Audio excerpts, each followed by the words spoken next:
बिहार सरकार ने जब से जातिगत जनगणना के आंकड़े जारी किए हैं, पटना से लेकर दिल्ली तक सियासी तपिश बढ़ गई है। लोकसभा चुनाव से पहले जातिगत जनगणना के दांव को कोई नीतीश कुमार और विपक्ष का मास्टर स्ट्रोक बता रहा है, तो कोई सत्ताधारी भारतीय जनता पार्टी के लिए मुश्किलों का सबब। जातिगत जनगणना के आंकड़ों पर जारी बहस के बीच इसे लेकर अब प्रधानमंत्री नरेंद्र मोदी ने भी अपने पत्ते खोल दिए हैं। पीएम मोदी ने छत्तीसगढ़ के जगदलपुर में जातिगत जनगणना का नाम लिए बिना कांग्रेस पर हमला बोला। पीएम मोदी ने जातिगत जनगणना की काट के लिए इंदिरा का कार्ड खेल दिया और हिंदुओं के हक की बात भी कर दी।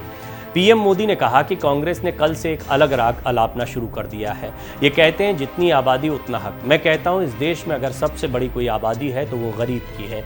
उन्होंने कहा कि गरीब कल्याण ही मेरा मकसद है। ओबीसी अस्मिता को धार देने की विपक्षी रणनीति से निपटने के लिए पीएम मोदी ने वही गरीब कार्ड चल दिया जिसे कभी इंदिरा गांधी ने चला था। इंदिरा गांधी ने 1971 के आम चुनाव में गरीबी हटाओ का नारा दिया था। कांग्रेस से निकाले जाने के बाद इंदिरा गांधी ने साल 1969 में नई पार्टी बना ली थी जिसका नाम था कांग्रेस आर। इंदिरा के नई पार्टी बनाने के बाद ये पहला चुनाव था और कांग्रेस के दोनों धड़ों में कांटे का मुकाबला माना जा रहा था। एस निजलिंगप्पा के नेतृत्व वाली कांग्रेस ऊ में सिंडिकेट के मोरारजी देसाई और कामराज जैसे नेता थे। कांग्रेस ऊ ने तब चुनाव में इंदिरा हटाओ का नारा दिया था। कांग्रेस ऊ के इंदिरा हटाओ नारे की काट में कांग्रेस आर ने गरीबी हटाओ का नारा दिया। तब इंदिरा गांधी ने कहा था कि ये इंदिरा को हटाने की बात करते हैं और मैं गरीबी हटाने की बात करती हूँ। फैसला जनता को करना है। नतीजे आए तो इंदिरा गांधी की पार्टी 545 में से 352 सीटें जीतकर पूर्ण बहुमत के साथ सरकार बनाने में सफल रही। जगदलपुर की रैली में प्रधानमंत्री नरेंद्र मोदी ने एक और बात कही। पीएम मोदी ने कांग्रेस को निशाने पर लेते हुए कहा कि हिंदुओं की संख्या अधिक है तो हिंदू अपना हक लें क्या। पीएम मोदी ने एक तरफ गरीबों की बात की और उसे सबसे बड़ी जाति बताया तो दूसरी तरफ हिंदू और अल्पसंख्यकों की भी बात कर दी। पीएम के इन बयानों के मीन में निकाले जाने लगे हैं। सवाल उठ रहे हैं कि क्या पीएम मोदी का इंदिरा वाला गरीब कार्ड और हिंदू अल्पसंख्यकों की बात विपक्षी दांव की काट कर पाएगा। दरअसल बीजेपी को 2014 और 2019 के आम चुनाव में बड़ी जीत मिली।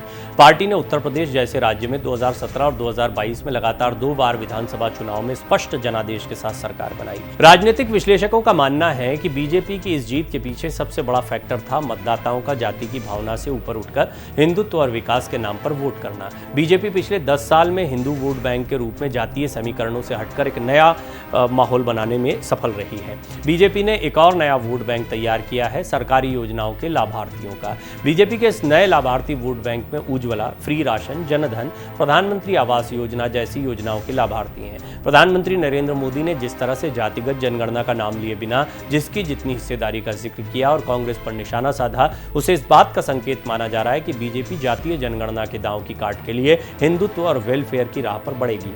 राजनीति को समझना चाहिए। बहुत ही दिलचस्प पहलू है जो इस समय बीजेपी की राजनीति का सबसे मजबूत पिलर दिखाई देता है।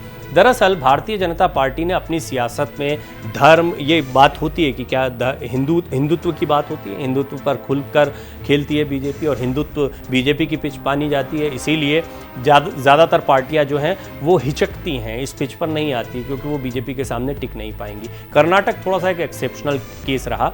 यहाँ पर बजरंगबली का मुद्दा आया, लेकिन आपने देखा कि वो बजरंग दल को बजरंगबली से जोड़ते हुए कितना बड़ा मुद्दा बीजेपी ने बनाया था। खुद प्रधानमंत्री मोदी ने हाथों हाथ इस मुद्दे को पक लिया था।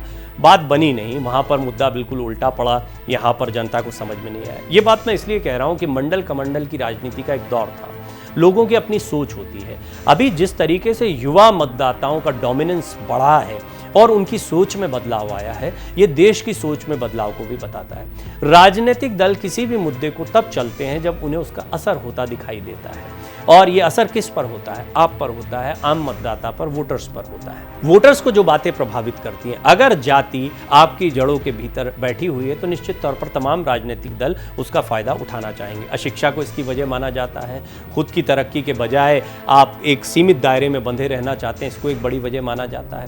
ये भी देखा गया है कि इसका विरोध भी उसी समय से होता आया है। कई ऐसे बच्चे रहे जो सामान्य जातियों के बच्चे रहे, वो आज भी आरक्षण को कई बातों के लिए जिम्मेदार ठहराते दिखाई देते हैं। कई जगहों पर औसत दर्जे के लोगों का पहुंच जाना भी कई लोगों को समस्याप्रद लगता है।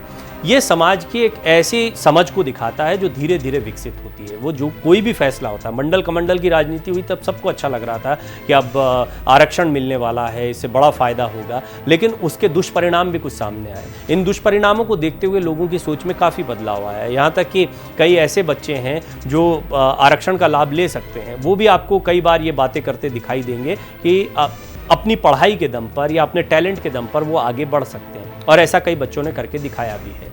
कुल मिलाकर सोच में कितना बदलाव आया है ये तो जब मतदान हो जाता है, जब चुनाव हो जाते हैं, उसके बाद ही स्पष्ट हो पाता है। ये बात सही है। 370, राम मंदिर, कुछ ऐसे मुद्दे रहे हैं जिसको बीजेपी अभी भी मानती है कि उनके लिए ये ट्रम्प कार्ड है, सबसे बड़े कार्ड हैं। और ये बहुत दिलचस्प पहलू है कि प्रधानमंत्री मोदी ने इंदिरा गांधी वाला वही दाव, उन्होंने गरीबी हटाओ का नारा दिया था, इन्होंने कहा सबसे बड़ी जाति गरीब की जाति है। जाति की बात क्यों हुई? बिहार में आंकड़े आ गए, पता लगा 60% से ज़्यादा जो है वो पिछड़ा अति पिछड़ा ही है। फिर अनुसूचित जाति और अनुसूचित जनजाति को आप जोड़ लेंगे तो पूरा का पूरा एक बड़ा वर्ग जो है वो इसी दायरे में दिखाई देगा। सामान्य जो है अनारक्षित वर्ग जो है बहुत छोटा हिस्सा आपको दिखाई पड़ेगा। कुल मिलाकर ये वो वोट बैंक है जिसको सभी साधना चाहते हैं, लेकिन ये एक साथ किस दिशा में जाएगा? एक तो ये अपने नेताओं की तरफ जाता दिखाई देता है। आपने देखा काशीराम की अपनी सियासत रही है, इसका एक उदाहरण है। ऐसे बहुत सारे उदाहरण आपको मिल जाएंगे।